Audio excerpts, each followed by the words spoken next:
साथ संगत जी, प्यार से कहना धन निरंकार जी।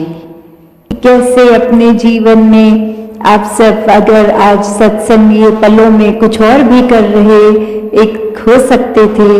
पर वो चुनाव सत्संग आने का, तो वो धन भाग की आज सत्संग आए, संतों के वचन आज सुने, धन भाग। तो कैसे मानुष जीवन में भी आना, एक धन भाग की इतनी 84 लाख योनियों से ये आत्मा तड़पती हुई अब मनुष्य के शरीर में है। जब परमात्मा की प्राप्ति इसी शरीर में रहकर हो सकती है, इसी जन्म में होनी है, तो ये एक मुबारक पात्र, एक जीवन, और अब इस जीवन को पूरी तरह ऐसे ही जी सकते हैं जो मनुष्यों ने इस परमात्मा को देख लिया, ये ब्रह्म ज्ञान द्वारा निराकार के दर्शन करके फिर जीवन में हर पल ज्ञान को जीना, इस निरंकार के एहसास में सेवा सुमिरन सत्संग करते हुए जीना। तो ये जीवन भी जहाँ एक धन्य रूप है कि यही अवसर है, इसको चाहे तो धन्य कर लें परमात्मा के साथ मन को जोड़ के, या चाहे तो इस मनुष्य जीवन को गवा दें, और फिर जो गवाएंगे वो नुकसान उन्हीं का होगा कि एक अवसर सुनहरी मिला भी एक परमात्मा के एहसास में रह के भक्ति में मन को चूर रखने का, पर एक ध्यान जीते जी फिर घर बार एक और अन्य, एक मटीरियलिस्टिक, एक दुनियावी, एक धन दौलत, एक उसी में ही लगा दिया। और कैसे जिन्होंने संसार के चाहे सुख सुविधा उस रूप में हो या ना हो, फिर भी अहमियत संसारिक वस्तुओं को नहीं परमात्मा को ही दी, उनके जीवन में वाकई ही असली धन उनको मिल गया। कैसे जीवन में जीते जी फिर उन्होंने एक ना कि सिर्फ असली मानव की तरह अपना जीवन जिया, पर वो आगे भी सबको प्रेरणादायक ही जीवन जीते गए, जहाँ किसी को उनको ये नहीं बोलना पड़ा कि हमारे जीवन को देखो, हमारा जीवन कितना अच्छा है, पर औरों ने खुद ही ये देखा कि जो परमात्मा से जुड़ गए हैं ब्रह्म ज्ञान द्वारा, उनके जीवन से कितनी ज्यादा शिक्षा मिलती है। एक वो वाक्य ही मनुष्य के सिर्फ शरीर में ही नहीं है, एक मनुष्य का असली जीवन जी रहे हैं, सारे मानवीय गुण उनमें हैं, दैवीय गुण उनमें हैं। वो फिर एक प्रेरणादायक इतने कि सिर्फ उनके जीवन को ही वो जी रहे हैं इस परमात्मा से जुड़कर भक्ति में रहकर, और वहीं अन्य व्यक्ति भी उनके जीवन को देख रहे हैं, और यही इच्छा आ रही है कि इनके जैसा ही जीवन हमारा भी हो जाए। तो ऐसा जीवन जीना कोई किताबी बातें नहीं है, या फिर कोई वो बात नहीं है कि पहले त्रेता में, सतयुग में, द्वापर में ही ऐसे जीवन जिए गए। अभी अगर आज के दौर में भी देखें तो ऐसा जीवन भक्त आज भी जीते हैं, जो चाहे रहते तो इस संसार में ही हैं और संसार को त्याग के भक्ति नहीं करते। इस संसार में, इसी घर गृहस्थी में, धन दौलत एक रूप जो भी हो, चाहे वो रोजगार बड़ा हो छोटा हो, उसी रूप में रह के परमात्मा का धन्यवाद भी जहाँ करते हैं, वही एक परमात्मा के आश्रय अपने जीवन को हर पल चलाते हैं कि जो परमात्मा ने जिया उसी में शुक्राना, ये परमात्मा का धन्यवाद। तो कैसे अपने जीवन को हर कोई एक ज्ञान की रोशनी से एक बहुत ही सहज और सरल जीवन जी सकता है, जिस जीवन में दिखावा मात्र नहीं रह जाता, एक असली सच्चाई से इस परमात्मा से जुड़कर जीवन में खुद भी एक अपने रोशनी ही करा जा सकता है। फिर वो मन का ठहराव अपने आप आ जाता है। जैसे आज भी सत्संग के दौरान हमने देखा कि बार बार वो इलेक्ट्रिसिटी एक दो बार गई और घुप अंधेरा हो गया इधर बाहर पंडाल में, तो फिर भी आप संत हैं तो कोई हपचड़ नहीं हुई, एक सहजता से ही एक अपने स्थान पर आराम से बैठे या कतारों में आराम से लगे। तो भाव वही कि संत जो होते हैं उनको फिर एक दुनियावी माहौल कैसा भी हो, एक आरामदायक हो ना हो, फिर भी एक संत तो उस दुनियावी माहौल में रहते हुए भी उस दुनियावी माहौल से ऊपर ही रहते हैं। एक आनंद की अवस्था में हर स्थिति में खुद को एडजस्ट करते हुए कि एक जहाँ स्थिति जो है उसको अगर वो सही भी करनी है तो उसमें प्रयत्न करना है, एक अपने दुनियावी रूप में अचीवमेंट सपने बनाकर उस तरफ चलना है। पर अगर परमात्मा को मंजूर नहीं और वो एक कार्य उस तरह से ना हो जैसा सोचा रखा है तो भी एक परमात्मा को कोसते नहीं है भक्त, एक परमात्मा को शुक्राने भाव से यही मन के भाव रखते हैं कि इसी में ही भलाई होगी, इसलिए ये कार्य हम जैसे चाहते थे वैसे नहीं हो पाया। तो कैसे अपने जीवन को भक्तों ने हर समय इस परमात्मा के ही आसपास केंद्रित रखा कि एक दुनिया में हर दिन कैसा भी समय आ सकता है, पर ये परमात्मा ही है जिसके आश्रय एक अच्छा और बुरा समय दोनों ही आराम से कट जाते हैं। जहाँ फिर ये मन में सोच नहीं आती कि एक जीते जी बेचैन है और जीने के बाद जब ये मौत हो जाएगी तो इस आत्मा का क्या होगा, क्योंकि जिन्होंने जीते जी इस परमात्मा को जान लिया, देख लिया, इसके साथ जीवन का हर पल अपना जिया, तो उनको पता है वो चैन से जी रहे हैं और जो चैन से ही जीता है वही चैन से मरता है। और कैसे ये आत्मा को जीते जी जहाँ चैन मिल गया, अपनी असली घर का पता चल गया, एक क्या है ये आत्मा वाक्य में सिर्फ शरीर नहीं है, एक आत्मा तो इस परमात्मा का अंश है। जब ये पता चल जाता है तो आगे एक लोक सुखी परलोक सुहेला वाली अवस्था। और फिर अगर हम ये भी देखें कि हम उस सोच से भी देखें कि एक इंसान में चाहे बेशक 84 लाख योनियां पहले भुगती पर वो याद कुछ भी नहीं, तो अगर ये भी मान के चलें कि सिर्फ और सिर्फ एक ही एकलौता जन्म है, तो इसी में फिर ज्ञान लेना है, ये ब्रह्म ज्ञान के साथ जुड़कर इस परमात्मा के साथ एकमिक होना है।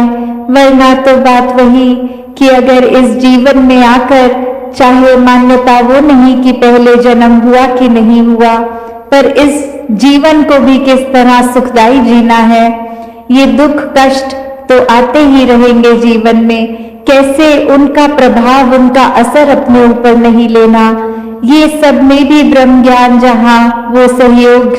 देता है कि कैसे अपने आप को हम एक किसी के मूड के साथ अपने मूड को खराब नहीं, कोई स्थिति हमारे अनुसार नहीं तो मूड खराब नहीं, कैसे मन को अपना पक्का और स्थिर रखना हर हाल में, ये ब्रह्म ज्ञान द्वारा बहुत ही आसान एक जीवन जीने की भी जो तरीका बन जाता है कि कैसे अपने आप को पूर्णता से एक मनुष्य की तरह मनुष्य वाला जीवन जिए, कैसे मानवीय गुणों से फिर युक्त हो जाते हैं, क्योंकि परमात्मा अब हर समय नजर आता है और यही परमात्मा जो हर समय दिख रहा है, फिर इसके एहसास में रह के ये मन प्यार में इतना डूब जाता है कि कुछ गलत काम की ओर अपने मन को हम प्रोत्साहन नहीं दे सकते, क्योंकि ये सिर्फ प्रभु की ओर ही प्रोत्साहित है मन। और अब जब परमात्मा हर पल में है तो मन में सेवा भाव भी जागता है, परमार्थ के रास्ते पे एक सांसारिक रूप में भी एक सेवा करना हर किसी की, ये फर्क नहीं देखना कोई कहाँ का है, कहाँ रहते हैं, कैसा खान पान है, एक अपने एक जन्म कहाँ लिया, कोई जाति पाति का भेद नहीं, क्योंकि सारी जातियां ही इस परमात्मा की बनाई है। तो इसलिए कुछ भी कम छोटा नहीं, कुछ ज्यादा नहीं, कोई ऊंची नहीं, कोई नीची नहीं, ये सब ही एक मुबारक जाति पाति, एक सोशल, एक स्टेटस, चाहे कैसा भी गुजरान है, झोपड़ी है, महल है, ये सब ही हर एक को मुबारक है।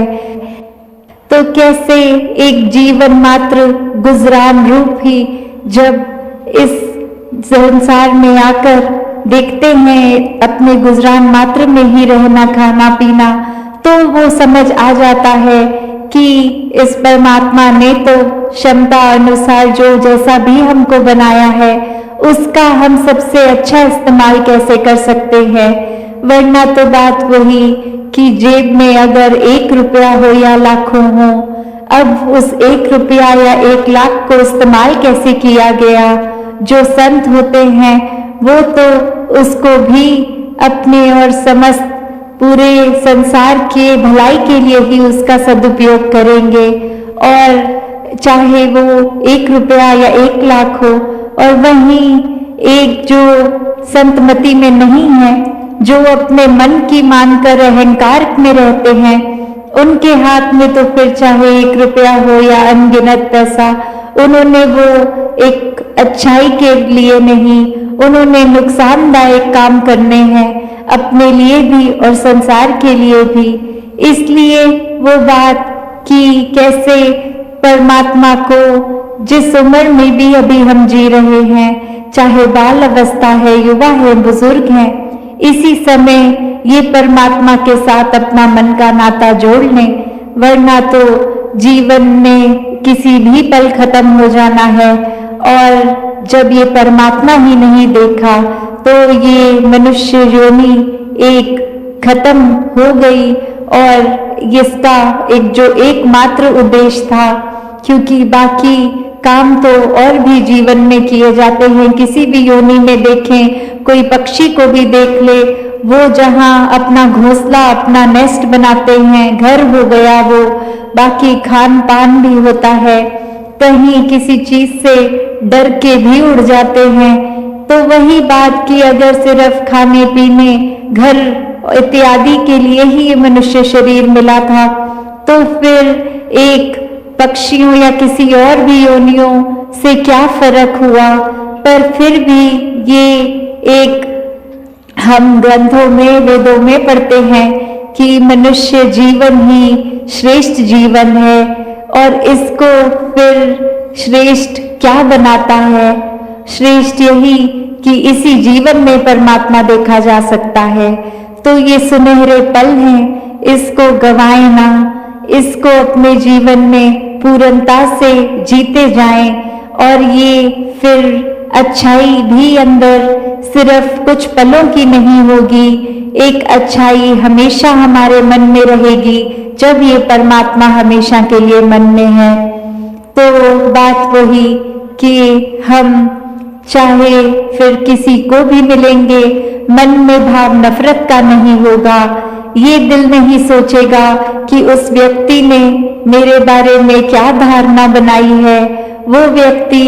के गुण तो मेरे से मिलते नहीं है, वो व्यक्ति अच्छा नहीं है, उसका रहने का तौर तरीका मेरे जैसा नहीं है, तो वो अच्छा नहीं है। ऐसे बात मन में आएगी ही नहीं। हर एक में परमात्मा ही नजर आएगा, और हर एक के प्रति फिर दिल के भाव आदर सत्कार प्यार प्रीत नम्रता के होंगे। फिर ये नहीं होगा कि जन्म ऊंची जगह हो गया नीची जगह हो गया तो फिर उस हिसाब से उनके साथ पेश आना है, या हमारा रुतबा ऊंचा है दूसरों का नीचा है तो दूसरों से एक कठोरता से पेश आना है। नहीं, सभी ही परमात्मा का रूप है, तो सबको अपने सर का ताज बनाना है। संसार में फिर कुछ भी अगर हम हैं इस परमात्मा की वजह से ही है। कुछ एक मेहनत मुशक्कत करके कुछ अगर धन दौलत भी कमाई है तो पहले इस परमात्मा ने जन्म दिया, शरीर दिया, तभी उस शरीर के प्रयोग से पढ़ाई लिखाई करके या ना भी करके किसी भी तरह हमने वो अपने जीवन को चलाया, तो अगर परमात्मा ये शरीर ही नहीं देता तो हम क्या ही कर लेते। तो बात वही कि इस परमात्मा ने हर किसी को एक समान बनाया है, सिर्फ इंसानों ने ही नफरतों के कारण बना लिए हैं। और फिर ये कारण सिर्फ कारण तक नहीं रहते, वो व्यवहार में भी बात आ जाती है कि जब सोच भी खराब हो जाती है तो कर्म ही खराब हो जाते हैं। जिस तरह एक कहानी उदाहरण के तौर पे भी है कि कहीं एक जगह ऐसे रख लिया कि संत मति वाले थे और जो अपने अहंकारी स्वभाव के थे, ऐसे दो एक छाट के लोगों को ग्रुप्स में रख लिया और वहीं एक आपस में वो अहंकारी वाले तो जो नजरिया रखते थे वो यही कहते थे कि हम संतों से ज्यादा बेहतर हैं। तो वहां उस समय के राजा ने सोचा कि ये एक बात एक प्रत्यक्ष को प्रमाण किया, तो हम एक दूध का दूध पानी का पानी इस तरह करते हैं कि एक जो अहंकारी ग्रुप है उसके आगे भी भोजन रख दीजिए और जो एक संत हैं भक्त हैं उनके आगे भी भोजन रख दें। और शर्त ये रखी गई कि आपका भोजन खत्म हो जाना चाहिए और आपके हाथ लक्कड़ से बांध दिए जाएंगे ताकि आप हाथ मोड़ ना लें। तो सब फिर यही एक चर्चा में जो अहंकारी ग्रुप था वो यही सोच रहा कि लक्कड़ तो बांध दी तो हाथ मुड़ेगा नहीं, हम अगर रोटी तोड़ेंगे भी तो वो हाथ मोड़कर अपने मुंह में गिराई नहीं डाल सकते। और वही जो निर्धारित समय दिया गया था उसके बाद एक जब देखा गया तो वहां वही जो अहंकारी लोग उनका खाना हर जगह बिखरा हुआ है, क्योंकि उन्होंने खुद खाने की कोशिश करी और वो ठीक से खत्म भी नहीं कर पाए, उल्टा जाया भी हो गया खाना। और वही संत भक्त जहाँ थे उन्होंने बहुत आराम से प्यार से खाने की रोटी तोड़ के अपने सामने वाले के मुंह में डाल दिया। उस प्रकार बहुत ही सफाई से जहाँ खाना भी खत्म हुआ वहाँ एक दूसरे को पहल दी, ये मान के कि सामने वाला परमात्मा का ही एक रूप है। तो कैसे एक सेवा रूप में वो स्वयं रोटी नहीं खाई, सामने वाले को खिलाई और सामने वाले ने भी खुद नहीं खाई, अपने सामने वाले को खिलाई। तो बात वही कि ये सोच कैसे बदलती है, ये भाव मन के कैसे बदलते हैं। जो परिस्थितियां संसार में एक अहंकारी इंसान के आगे आती है वही संतमति वालों के भी सामने आती है। तो कैसे इसको अपने आप एक रूप क्या देना है, वो चुनाव एक हमारा होता है कि अपना जीवन कैसे जीना है। और वो चुनाव बहुत आसान हो जाता है जब इस परमात्मा को पहले देखकर, इसको जानकर कि ये एक है और इसके साथ एकत्व अपने मन का कर लेते हैं, इसकी बनाई दुनिया के साथ एक एकत्व का एक जोड़ बन जाता है। तो कैसे हर पल एकत्व में जो रहते हैं हर एक में परमात्मा देखते हैं। फिर एक जो बात आती है एकता की वो भी खुद ब खुद हो जाती है। तो ऐसे ही अपने जीवन में हर कोई भक्तों वाला जीवन जिए और ये भक्तों वाला जीवन सिर्फ कोई रट कर नहीं कि किसी ने कुछ अच्छा बोल दिया कभी या कुछ धर्म ग्रंथ पढ़ के, एक धर्म ग्रंथ पढ़ना मुबारक है पर उनको समझना उससे भी ज्यादा जरूरी। और वो समझ तभी आ सकती है जब स्वयं परमात्मा देखकर मन में विराजित हो। तो कैसे अपने जीवन में हर कोई इस परमात्मा के साथ जीकर भक्ति भरा जीवन जी सकता है। संदेश के ऊपर अगर देखा जाए तो सभी ने एक ही संदेश दिया है, अपने जीवन को पूरी तरह से एक मुकम्मल जीवन जीने का संदेश कि संसार में आए हैं तो जाना भी है, और जो ये जिंदगी जीना वो पूर्णता से कैसे जीना है। अगर सिर्फ अपने ही लिए एक खुदगर्ज बन के, एक अपने ऊपर फोकस करके, तो कैसे फिर ये जीवन आसान हो पाएगा। कि अगर हम सिर्फ अपने ऊपर ही सेल्फ सेंटर्ड रहेंगे, केंद्र हम अपना आप को ही एक अपने आप को कैसे श्रेष्ठ बनाया जाए, अपने जीवन में एक महत्वता हमें खुद के अलावा हर एक को देनी है। ये संदेश है कि कैसे एक खुद अपनी नज़र में अपने आप को ही बड़ा बना लेते हैं और दूसरों को छोटा देखने के लिए कोई ना कोई कारण बना लेते हैं कि ये व्यक्ति हमारे जैसे भाषा नहीं बोलता, खान पान अलग है, कपड़े पहनावा अलग है, या कोई भी और कारण एक बनाकर कि ये संसार में एक नफरत पैदा होने का कारण बन जाता है। तो कैसे एक ये कारण ही जड़ से जब मिट जाता है, और वो नफरतों का कारण जड़ से कैसे मिटता है, ये परमात्मा को अंग संग देखकर जब इसके साथ एक मिक हो जाते हैं, फिर चाहे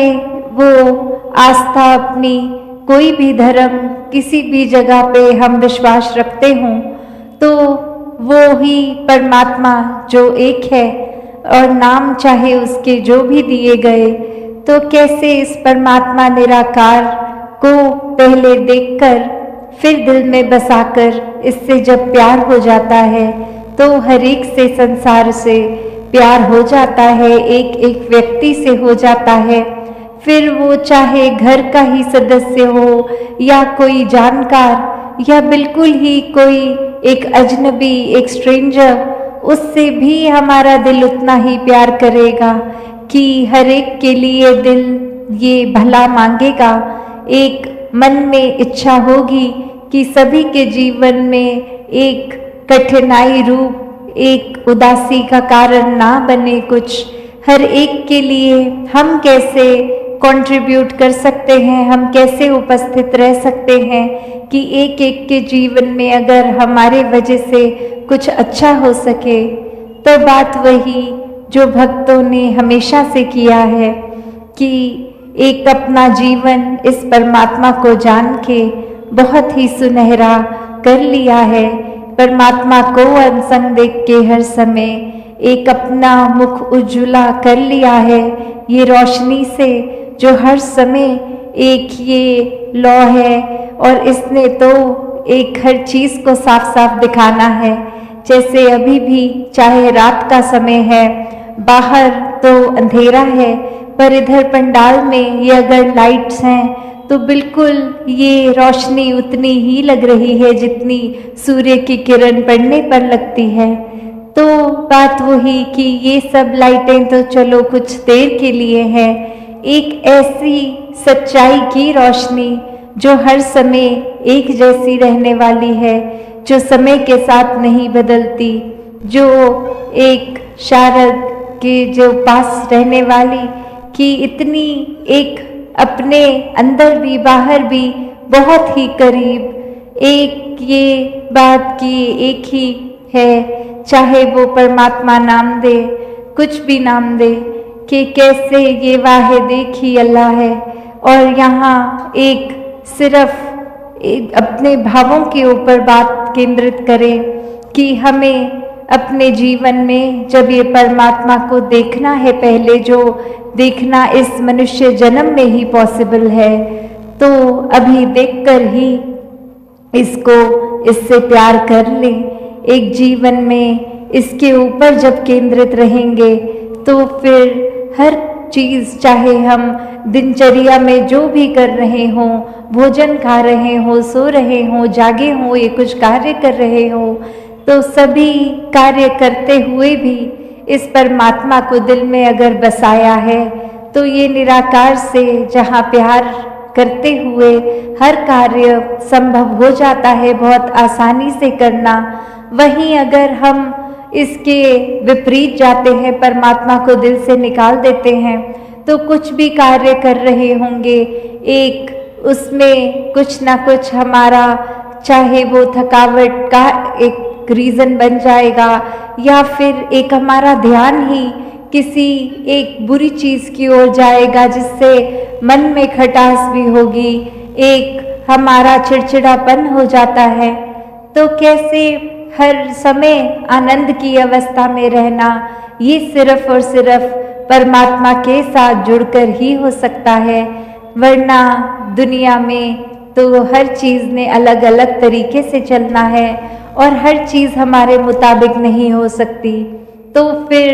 एक अगर दुनिया को ही सच्चाई मानकर इसी के रंग में रंग जाएंगे, तो फिर ये एक अवश्य ही हमें बेचैनी का एहसास रहेगा, हर चीज़ के साथ जुड़ी हुई एक बेचैनी ही रहेगी। और वहीं अगर परमात्मा से जुड़ गए तो ये आनंद हर समय रहेगा। फिर जीवन में संतों वाली एक चाल बन जाएगी, गुण भक्तों वाले हो जाएंगे, एक मन से फिर और कुछ नहीं दिखेगा, एक परमात्मा दिखेगा और हर एक व्यक्ति में भी ये परमात्मा दिखेगा। तो जहाँ देखेंगे वहीं परमात्मा, एक कण कण में पूरे एक ब्राह्मण के परमात्मा। तो कैसे अपने आप को जहाँ परमात्मा के साथ जितना ज़्यादा नज़दीक करेंगे, इस परमात्मा ने तो हर समय अपनी जगह पे कायम दायम रहना है। अगर कुछ एक कमी है तो हमारे विश्वास में, हमारे एक उस समय में अपना नाता परमात्मा से तोड़ के कहीं और दुनियावी चीज़ों में लगा लेते हैं और वहाँ फिर वो दिल दूरी भी महसूस करता है। और कैसे फिर एक ये दूरी फिर बढ़ती भी जाती है अगर अपने आप को वापस इस परमात्मा पे केंद्रित ना किया जाए। तो कैसे एक दुख सुख जहाँ हर एक के जीवन में आएंगे और सिर्फ भक्त जब दुख की अवस्था होती है या सुख की अवस्था, उसमें कैसे अपने आप को एक रस रख लेते हैं, क्योंकि पता है सारी स्थितियां ही इस परमात्मा द्वारा है। तो फिर क्या फर्क एक अच्छी अवस्था या बुरी अवस्था में।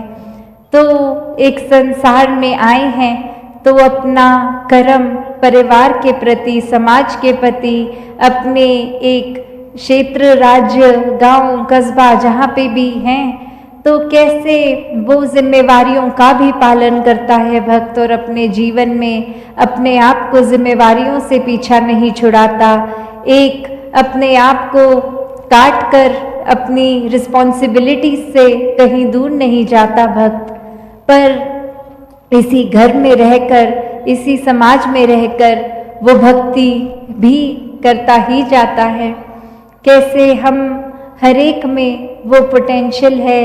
कि अपना पूर्ण रूप को पहचान लें। जब इस परमात्मा के दर्शन कर लेते हैं तो अपनी असली पहचान जो कि परमात्मा ही है, ये समझ आ जाती है इस आत्मा को कि एक शरीर के ऊपर नहीं, एक आत्मा का असली आधार ये परमात्मा ही है। शरीर तो कुछ सालों के लिए ही इस परमात्मा ने दिया है और इसी शरीर में होते होते इस परमात्मा को जानकर इसके साथ एक मिक वाली अवस्था रहे। सत्संगत जी, धन निरंकार जी।